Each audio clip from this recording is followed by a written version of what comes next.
So hello guys, welcome back to another video. आज हम एक नया टॉपिक स्टार्ट करने जा रहे हैं जिसका नाम होगा मॉर्फोलॉजी। तो इस टॉपिक को स्टार्ट करने से पहले मैं दो शब्द आपको बताना चाहूँगा, जैसे मॉर्फोलॉजी और एनाटॉमी। मॉर्फोलॉजी और एनाटॉमी, देखिए ये दोनों एक नॉर्मल शब्द हैं जिसमें लोग अक्सर कंफ्यूज कर जाते हैं कि दोनों सेम है। नहीं, अगर मैं एक प्लांट की बात करूँ, मान लीजिए मैंने यहाँ पे ट्री बनाया, इस ट्री में कुछ पार्ट्स होंगे। जैसे मैं कहता हूँ कि जो नीचे होगा इसको हम कहते हैं रूट, ऊपर को कहते हैं ये स्टेम या फिर इसी को नाम दिया जाता है शूट, और ऊपर क्या लगे होंगे इसमें लीव्स। क्या लगे होंगे? लीव्स।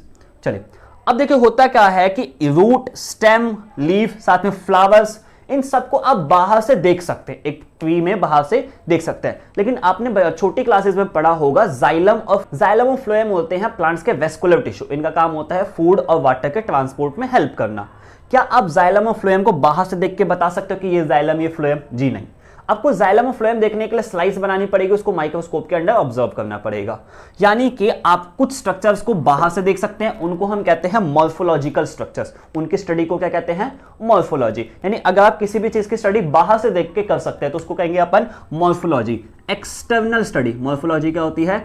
एक्सटर्नल। वहीं एनाटॉमी होती है इंटरनल स्टडी। अगर मैं ह्यूमंस के एग्जाम्पल की बात करूं तो मान लीजिए जैसे मेरे को बाहर के जो भी स्ट्रक्चर पढ़ना है, फॉर एग्जांपल मेरे को हैंड्स के हेयर कलर देखना है, आई कलर देखना है, लिप्स देखना है, ईयर, आईज, है ना, इन सबको देखना है, स्किन पिगमेंटेशन देखना है, तो ये सब मैं बाहर से देख सकता हूं। लेकिन मुझे liver, pancreas, gall bladder, intestine, stomach, ये सब स्ट्रक्चर्स देखने हैं, तो क्या मैं बाहर से देख सकता हूं? नहीं। इसके लिए मुझे क्या करना पड़ेगा? बॉडी को डाइसेक्ट यानी खोलना पड़ेगा और उसके अंदर से देख सकते हैं। यानी स्टडी दो टाइप की हो गई, एक हो गई अपनी मॉर्फोलॉजी और एक क्या हो गई? एनाटॉमी। तो अब हम स्टार्ट करेंगे इसको सेगमेंट वाइज। मॉर्फोलॉजी को जब हम पढ़ते हैं प्लांट्स की तो हमको सेगमेंट वाइज पढ़ना होता है। रूट की अगर मैं बात करूं तो उसके पहले ना मैं आपको यहाँ पे पोटैटो बनाया मैंने, और यहाँ पे आपको कुछ डॉटेड स्ट्रक्चर दिखेंगे, इनको कहते हैं eyes of potato. Eyes of potato. मान लीजिए आपके घर में कोई आलू है, वो सड़ गया है, क्या आप अक्सर क्या करते हैं? तो फेंक देते हैं। लेकिन आपने कभी ऑब्जर्व किया हो तो इन डॉटेड स्ट्रक्चर से, एक सड़े हुए आलू से ग्रीन कलर के लीव्स आ जाते हैं। क्या आ जाते हैं? ग्रीन कलर के लीव्स। मुझे बताओ, क्या जो ग्रीन कलर के लीव्स हैं कभी भी रूट से बाहर आ सकते हैं क्या? नहीं। ग्रीन कलर के लीव्स हमेशा कहां से आएंगे? स्टेम से। यानी आलू क्या है? स्टेम। और ज्यादा अच्छे से समझाऊं तो अंडरग्राउंड स्टेम। आलू क्या होता है? एक अंडरग्राउंड स्टेम। तो बेसिस क्या हुआ? बेसिस ये हुआ कि मान लीजिए ये एक स्टेम है, ये क्या है? स्टेम। अब स्टेम क्या क्या हो? स्टेम में या तो एक ब्रांच प्रेजेंट हो सकती है ना, मान लो यहाँ पे ऐसे स्टेम क्या कर गई? ब्रांच कर गई। या हो सकता है कि स्टेम से क्या आ गया हो? एक लीफ आ गया हो। या इवन कभी कभी स्टेम से क्या आ जाता है? फ्लावर आ जाते हैं। स्टेम से क्या जाते हैं? फ्लावर। यानी कि एक स्टेम में कुछ स्पेशल पॉइंट्स पाए जाते हैं जहां से अलग अलग चीजें निकल सकती है, या तो लीफ, या तो फ्लावर, या ब्रांच।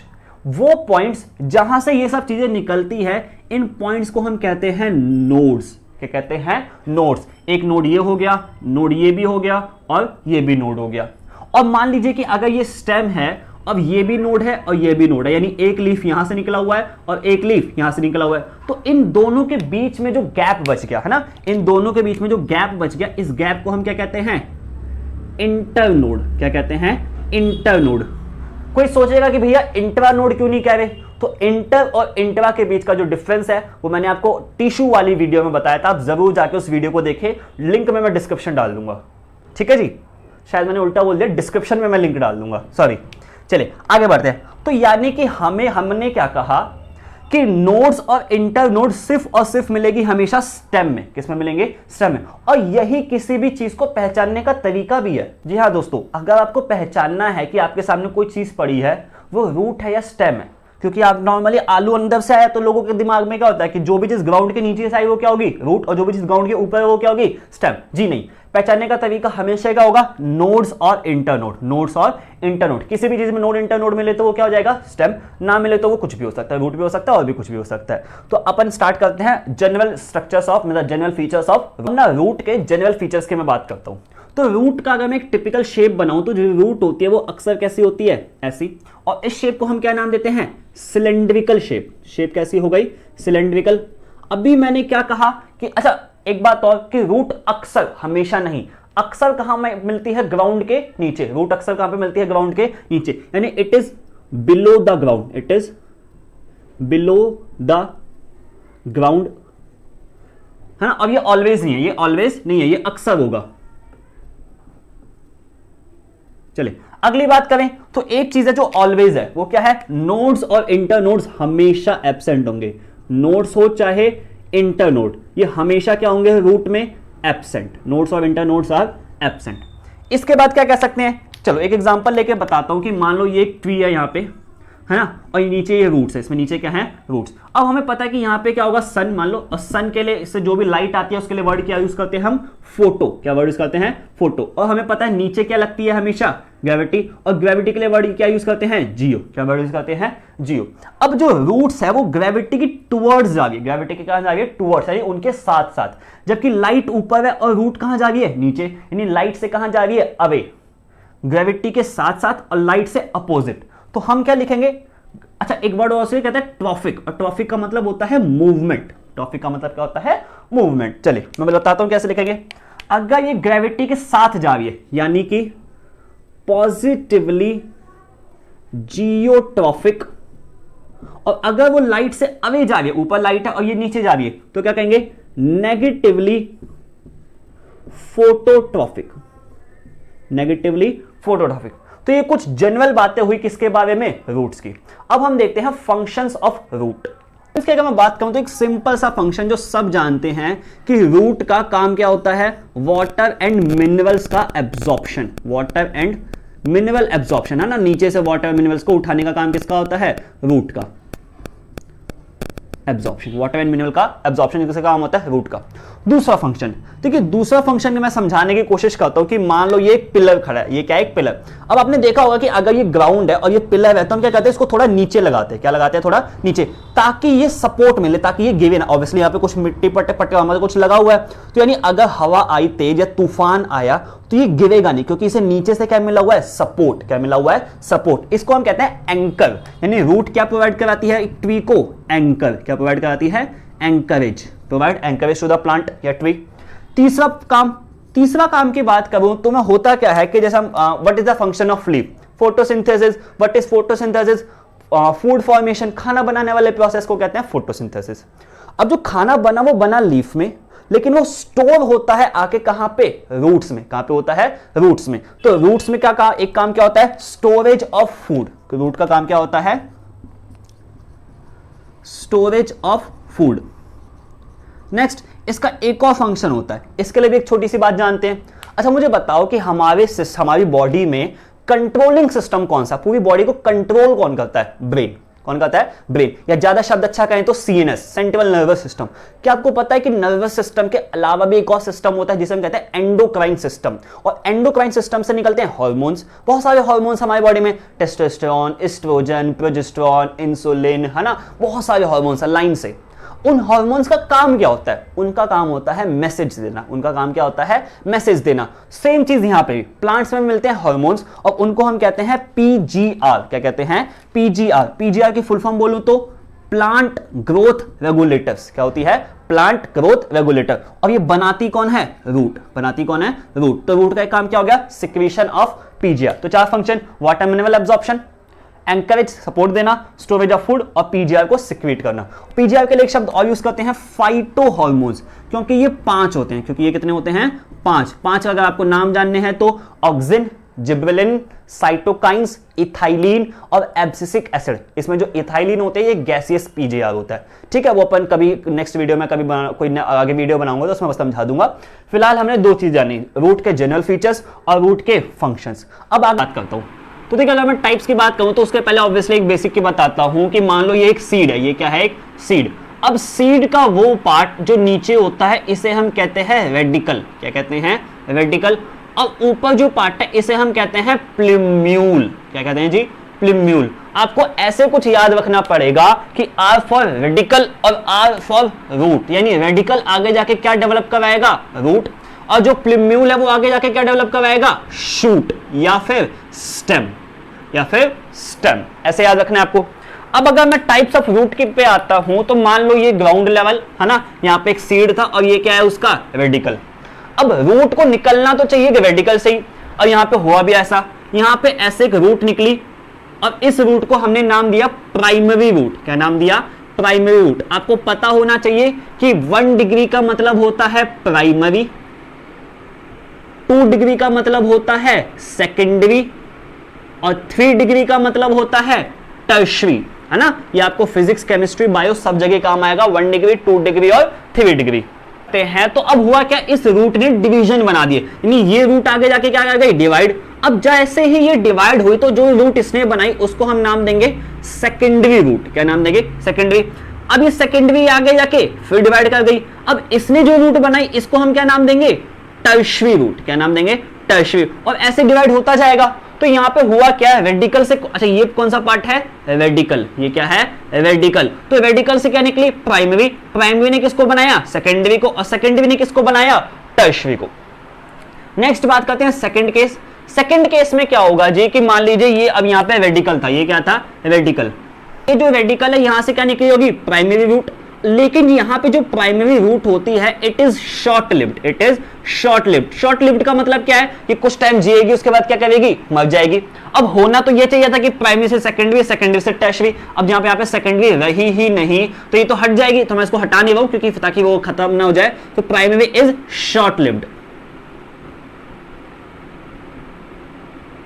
चलिए, लेकिन जो बाकी रूट्स है वो सब डायरेक्टली कहां से आएंगी, रेडिकल से। वो डायरेक्टली कहां से आएंगी, रेडिकल से। यानी ये देखिए ऐसा कुछ स्ट्रक्चर हो जाएगा। बाकी सारी रूट्स कहां से आएंगी, रेडिकल से। बाकी सारी रूट्स कहां से आएंगी, रेडिकल से। तो इस केस में एक फाइबर लाइक अरेंजमेंट हो गया, तो इसलिए इसका नाम भी होता है फाइब्रस। सेकंड रूट को हम क्या कहते हैं, फाइब्रस रूट, फाइब्रस रूट। और जो पहली है इसको हम नाम देते हैं टैप रूट। इसको क्या कहते हैं, टैप रूट सिस्टम। इसको कहते हैं फाइब्रस रूट सिस्टम। एग्जांपल की बात करूं तो एग्जांपल बहुत सिंपल है याद करना। टैप रूट पाई जाती हैं सीधा डाइकॉट्स में, किसमें, डाइकॉट्स में। जबकि फाइब्रस रूट पाई जाती हैं सीधा मोनोकॉट्स में। बहुत इजी है, सिंपल से एग्जांपल, है ना। तो आपको क्या याद रखना है, दोनों ही केस में कहां से निकलती है, रेडिकल से। यहां पे भी ऊपर क्या होगा, रेडिकल, ठीक है। इसमें रेडिकल से प्राइमरी निकली, फिर सेकेंडरी निकलेगी, फिर टर्शरी। जबकि यहां पे क्या होगा, प्राइमरी जो निकलेगी वो कैसी होगी, शॉर्ट लिव्ड। बाकी सारी डायरेक्टली कहां से निकलेंगी, रेडिकल से। कैसे निकलेंगी, रेडिकल से। नेक्स्ट जो थर्ड टाइप की रूट होती है वो थोड़ी अलग होती है, उसमें कुछ नया होता है, वो देखते हैं। थर्ड है, मैं उसका बताता हूं कि मान लो, अच्छा सिंपल सी बात, सपोज करो ये एक स्टेम है ना, बरगद का ट्री के एग्जांपल ले, कि बरगद का जो ट्री होता है वो बहुत बड़ा होता है ना, तो वो बहुत बड़ा उसका स्टेम, और उसका जो ये बुश होता है ये और भी बड़ा होता है। तो आपने देखा होगा कि उसके ऊपर जो ऐसे यहाँ पे स्टेम्स होती हैं, उन स्टेम से कभी कभी नीचे कुछ स्ट्रक्चर आ जाता है जिसपे आप झूला भी झूलते हैं, है ना। सावन का महीने में जो झूला झूलते हैं वो क्या होता है, ये। अब ये जो है ये बेसिकली स्टेम से निकली हुई रूट है। ये क्या है, स्टेम से निकली हुई रूट। मुझे बताओ, क्या रूट को स्टेम से निकलना चाहिए था, नहीं। रूट को हमेशा कहां से निकलना चाहिए था, रेडिकल से। हमने क्या कहा, रूट कहां से निकलती है, रेडिकल्स। लेकिन यहां पे कहां से निकल गई, स्टेम से। यानी कोई भी रूट अगर रेडिकल के अलावा कहीं से भी निकल जाए, कोई भी रूट रेडिकल के अलावा कहीं से भी निकल जाए, तो उसके लिए हम शब्द देते हैं एडवेंटिशियस। क्या शब्द देते हैं, एडवेंटिशियस रूट। यानी ये क्या यहां पे होगी, अदर देन रेडिकल। कहां से निकलेगी, अदर देन रेडिकल। और इसका एग्जांपल आपने एक तो बनियन ट्री देख ही लिया। एग्जांपल की मैं बात करूं तो यहां पे पाया जाता है grass monstera and banyan tree. Grass monstera and banyan tree. Banyan tree का साइंटिफिक नेम होता है फीकस बेंगालनेसिस। अभी मैं आगे बताता हूं, तो इसके एग्जांपल का जाएंगे ग्रास मॉन्स्टेरा और बनियन ट्री। तो ये तीन टाइप की रूट हुई, टैप रूट, फाइब्रस रूट और एडवेंटिशियस रूट। आपको याद रखना है कि ये रेडिकल से नहीं निकलती, जबकि ये दोनों ही कहां से निकलती हैं, रेडिकल से। सो नाउ हम ना जोन्स देखने जा रहे हैं। तो ना जोन के पहले आपको नॉर्मल, हमने क्या जाना, सेल दो टाइप का हो सकता है। या तो सेल बहुत छोटा सा होगा, मेरिस्टेमेटिक सेल, छोटा सा बच्चा सा सेल जो अच्छा खासा खेल कूद रहा होगा, यानी क्या कर रहा होगा, डिवाइड कर रहा होगा। या सेल अच्छा खासा एक डेवलप्ड सेल होगा, वो कैसा होगा, मैच्योर सेल। अब जरा सोचो कि अगर एक छोटी सी रूट रही होगी तो उसमें इनिशियली सेल कैसे रहे होंगे, डिवाइडिंग सेल। क्योंकि किसी भी चीज की अगर ग्रोथ हो रही है, मैं कहता हूं कि यहाँ पे पहले 4 सेल थे, अब रूट अगर बड़ी हुई है तो उसमें सेल कितने होंगे 8। अब रूट अगर और बड़ी हो गई है तो उसमें कितने होंगे 16, और बड़ी हो गई तो कितने होंगे 32। ऑब्वियसली सेल का काउंट क्या करता गया होगा, बढ़ गया होगा, तभी रूट क्या हुई है, बढ़ गई है। अब जरा सोचो कि यहाँ पे अगर ये 4 सेल थे, 1 2 3 4, तो उसमें कुछ सेल ऊपर थे, कुछ सेल कैसे थे, नीचे। सेम चीज अब यहाँ पे अगर 8 सेल थे तो 1 2 3 4 5 6 7 8, मैं कहता हूं ये 8 सेल थे। अब होगा क्या कि आप मुझे बताओ कि रूट का जो टिप है वो नीचे जा रहा है, कहां जा रहा है, नीचे। अब अगर रूट का टिप जो नीचे जा रहा है तो वो नीचे ग्रो कर रहा है, और ग्रो हमेशा मैंने क्या बताया, डिवाइडिंग सेल कराते हैं। ग्रोथ हमेशा कौन कराता है, डिवाइडिंग सेल। तो यानी डिवाइडिंग सेल कहां होंगे, नीचे, जबकि नॉन डिवाइडिंग सेल कहां होंगे, ऊपर। ये कॉन्सेप्ट आपको याद रखना है कि जो डिवाइडिंग सेल होंगे वो हमेशा कहां पे होंगे, नीचे, क्योंकि टिप कहां जा रहा है, नीचे। और जो नॉन डिवाइडिंग यानी जो मैच्योर सेल है वो कहां होंगे, हमेशा ऊपर। तो सेम चीज यहां पे देखिए, आपको यहां पे कुछ बड़े बड़े सेल दिख रहे होंगे जो वेल ऑर्गेनाइज्ड है, वो वेल ऑर्गेनाइज्ड है, जबकि यहां पे कुछ छोटे मोटे ऐसे रैंडमली पड़े हुए सेल दिख रहे हैं। तो यानी जो वेल ऑर्गेनाइज्ड बड़े बड़े सेल है वो अच्छे खासे काम कर रहे हैं। साथ में क्या देख रहे हैं, रूट हेयर्स, यानी और काम कौन करता है, मैच्योर सेल, यानी इसको हम कहते हैं जोन ऑफ मैच्योरेशन। क्या कहते हैं, जोन ऑफ मैच्योरेशन। जबकि नीचे जो आपको छोटे छोटे डिवाइडिंग सेल दिख रहे हैं इसको हम क्या कहेंगे, जोन ऑफ मरिस्टमैटिक टिश्यू या जोन ऑफ मरिस्टम। क्या कहेंगे, जोन ऑफ मरिस्टम। अब देखिए होता क्या है कि जैसे जो टिप है इस पे मरिस्टमैटिक सेल है, इस पे कैसे सेल है, मरिस्टमैटिक सेल। और मरिस्टमैटिक सेल जो है डिवाइडिंग सेल है, और डिवाइडिंग सेल बहुत ज्यादा सॉफ्ट होते हैं, बहुत ज्यादा सॉफ्ट। और कोई चीज अगर ग्रो कर रही है लगातार तो वो कैसी होगी, सॉफ्ट। सॉफ्ट टिश्यू है उसको सॉइल के पेबल्स या पार्टिकल से डैमेज हो सकता है, उस चीज को बचाने के लिए रूट में एक स्ट्रक्चर पाया जाता है जिसे कहते हैं रूट कैप। रूट को बचाने के लिए कैप लगा दी तो क्या कहेंगे, रूट कैप। क्या कहेंगे, रूट कैप। अब जरा सोचो, क्या एक्वेटिक प्लांट्स में इसकी जरूरत है, नहीं, क्योंकि एक्वेटिक प्लांट पानी में जा रहा है, पानी में कौन से कीड़े सॉरी कंकड़ लगेंगे, उसको नहीं लगेंगे। तो ये किस में एब्सेंट होगी, एक्वेटिक प्लांट्स में। अब ये बीच में कुछ आपको लंबे लंबे सेल दिख रहे हैं, क्या दिख रहे हैं, कुछ लंबे लंबे सेल। इनके कॉन्सेप्ट समझाता हूं, इनको हम कहते हैं जोन ऑफ इलोंगेशन। क्या कहते हैं, जोन ऑफ इलोंगेशन। यानी कि ये सेल ना तो मरिस्टमैटिक है ना तो ये मैच्योर है, ना तो ये मरिस्टमैटिक है ना तो ये मैच्योर है। होता क्या है कि किसी भी सेल को अगर डिवाइड करना है तो क्या उसे मुझे बताओ फोटो मतलब क्लोरोफिल की जरूरत है, नहीं, क्योंकि क्लोरोफिल के लिए चाहिए होता है फोटोसिंथेसिस के लिए। और फोटोसिंथेसिस क्या है, फंक्शन। यानी एक सेल को अगर फंक्शन करना है तब उसको बहुत सारा स्ट्रक्चर चाहिए, लेकिन एक सेल को डिवाइड करना है तो उसको कुछ खास चीजें नहीं चाहिए। तो ये सेल क्या करते हैं, ये मैच्योर हुए ही नहीं, इन्होंने अपने वैक्यूल के अंदर क्या भर लिया है, पानी। क्या भर लिया है, पानी। और इन्होंने वैक्यूल अपना फुला लिया है, और फुला के कैसे हो चुके हैं, इलोंगेट। कैसे हो चुके हैं, इलोंगेट, यानी लंबे हो चुके हैं। तो इसको हम क्या कहेंगे, जोन ऑफ इलोंगेशन। क्या कहेंगे, जोन ऑफ इलोंगेशन। तो तीन, मेरिस्टेम, इलोंगेशन और मैच्योर। और आपको पता है कोई भी चीज अगर ओरिजिन, ये क्या है, ओरिजिन, ओरिजिन से पास में है, कोई भी चीज ओरिजिन के पास, पी फॉर पास और पी फॉर प्रॉक्सिमल, तो उसके लिए हम क्या शब्द यूज करते हैं, प्रॉक्सिमल। कोई भी चीज अगर ओरिजिन से दूर है तो उसको क्या कहते हैं, डिस्टल। तो दूर और डिस्टल एक ही बात हो जाएगी, आपको ऐसे याद रखना है। तो अगर मैं कहूं कि जो मैच्योरेशन और इलोंगेशन में प्रॉक्सिमल कौन होगा, मैच्योरेशन, क्योंकि पास है। इलोंगेशन और मेरिस्टम में कौन होगा, इलोंगेशन, क्योंकि पास है। दूर कौन सा होगा, मेरिस्टम। तो ये बातें आपको याद रखनी है, जोन्स ऑफ सॉरी। अच्छा, एक बात और रह गई कि जो रूट हेयर्स है ये कहां से निकलते हैं, जोन ऑफ मैच्योरेशन से। और इनका काम क्या होता है, रूट हेयर्स है तो क्या करेंगे, इंक्रीज सरफेस एरिया। क्या करेंगे, increase surface area for water absorption. किस चीज के लिए, वाटर एब्जॉर्प्शन के लिए सरफेस एरिया क्या कर देंगे, बढ़ा देंगे। आपको ये बात याद रखनी होगी। तो ये क्या हुआ, जोन्स ऑफ रूट। तीन जोन है, एक रूट कैप और एक water, total 5 part. So now let's talk about modifications of root. तो ये मॉडिफिकेशंस ना हमें बहुत सारे पढ़ने होंगे, रूट के भी, स्टेम के भी, लीफ के। तो उसके पहले मैं जनरल से कॉन्सेप्ट बताता हूँ।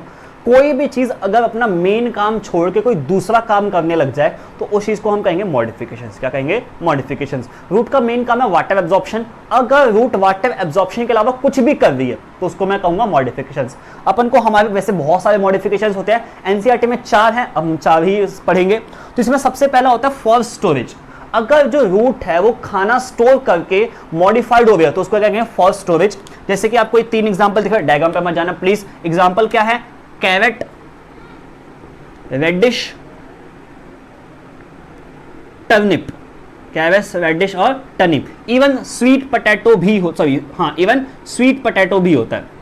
तो sweet potato is a root. आपको याद रखना है कि जो स्वीट पोटैटो वो है वो एक रूट है, जबकि जो पोटैटो है वो क्या, एक स्टेम है। नेक्स्ट अगर बात करूं रेस्पिरेशन की, देखिए रेस्पिरेशन का मतलब है ऑक्सीजन। हर एक ऑर्गेनिज्म को ऑक्सीजन चाहिए, उसको कहते हैं रेस्पिरेशन। अब देखो प्लांट्स के केस में रूट, स्टेम, लीफ सब अपने ऑक्सीजन खुद मैनेज करते हैं। जैसे हमारे अंदर एक ब्रीदिंग सिस्टम है, इसका काम है ऑक्सीजन को लेके जाना, ब्लड में दे देना, और ब्लड से पूरे हाथ पैर सब जगह पहुंच जाएगी ऑक्सीजन। प्लांट्स में ऐसा नहीं होता, प्लांट में ऑक्सीजन हर पार्ट खुद लेता है, रूट भी खुद लेगी, स्टेम भी, लीफ भी। अब कभी कभी क्या होता है, कुछ प्लांट जो कहां पे पाए जाते हैं, मैंग्रोव में। मैंग्रोव का मतलब होता है दलदल, अगर आपको ना समझ आए तो नहीं कहते हैं मैंग्रोव प्लांट्स, आप हिंदी में बगल में एक लिख ले दलदल। तो दलदल में क्या होता है, जो ऑक्सीजन होती है वो बहुत ज्यादा लो होती है, तो रूट क्या करती है, ऐसे रूट है और रूट ऐसे नीचे से घूम के कहां गई, ऊपर। तो हम इसको कहते हैं रूट की ग्रोथ यहाँ पे वर्टिकली अपवर्ड हो जाती है। कैसे हो जाती है, वर्टिकली अपवर्ड। याद है मैंने आपको शुरू में बताया था कि रूट हमेशा कहां जाती है, नीचे, पॉजिटिवली जियोट्रॉफिक और नेगेटिवली फोटोट्रॉफिक। यहाँ पे क्या हो गया, उल्टा, यहाँ पे ऊपर चली गई, यानी यहाँ पे पॉजिटिवली फोटोट्रॉफिक और नेगेटिवली जियोट्रॉफिक, यानी रूट यहाँ पे कहां चले गई, उल्टा। और इसका एग्जाम्पल होता, अच्छा दलदल के लिए क्या कहते हैं, स्वैम्पी एरियाज। क्या कहते हैं, स्वैम्पी एरियाज। स्वैम्पी एरिया यानी दलदल वाले एरिया।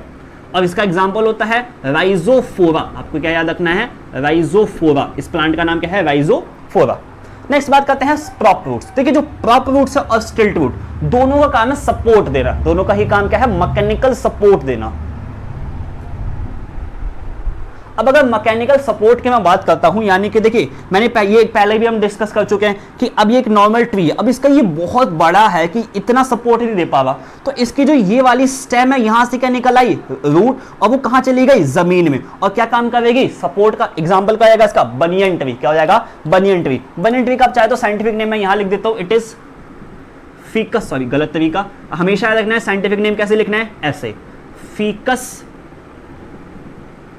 बेंगालनेसिस, फिकस बेंगालनेसिस। और ये क्या है, बनियन ट्री। ये क्या है, बनियन ट्री। आपको याद रखना है बनियन ट्री, ये अलग से एक सेगमेंट है ना, ये इसके साथ नहीं है। तो इसका एग्जांपल क्या है, बनियन ट्री। चलिए, जबकि यह है स्टिल्ट वुड। स्टिल्ट वुड तो आपको पाई जाती है, सबसे आपको याद रखना है इसका शुगर केन। मान लीजिए शुगर केन है, तो शुगर केन स्टेम है, और स्टेम में क्या पाए जाते हैं, नोड्स। तो ये नोड, ये नोड, ये नोड, ये नोड। अब होता क्या है, यहाँ पे जो शुगर केन है वो बहुत लंबा है, तो वो गिर सकता है। तो उसके लिए यहाँ पे जो नीचे वाली नोड है, कौन सी, एक या दो, अक्सर एक या दो से नीचे वाली नोड से ऐसे साइड में, ऐसे साइड में रूट निकल आती है। क्या आती है, ऐसे रूट। और इन रूट्स का काम क्या होगा, सपोर्ट देना। क्या होगा, सपोर्ट। फॉर एग्जांपल अगर ये स्टेम लगा हुआ है गन्ना, तो अगर ये नोड है तो यहाँ से ऐसे नीचे आ जाएगी, ऐसे नीचे आ जाएंगे, तो उसको क्या कहेंगे, स्टिल्ट वुड। इनका काम भी क्या है, सपोर्ट। और ये किस में पाई जाती है, शुगर केन और मेज दोनों में पाई जाती है। आपको याद रखना है, sugar cane and maize, sugar cane and मेज।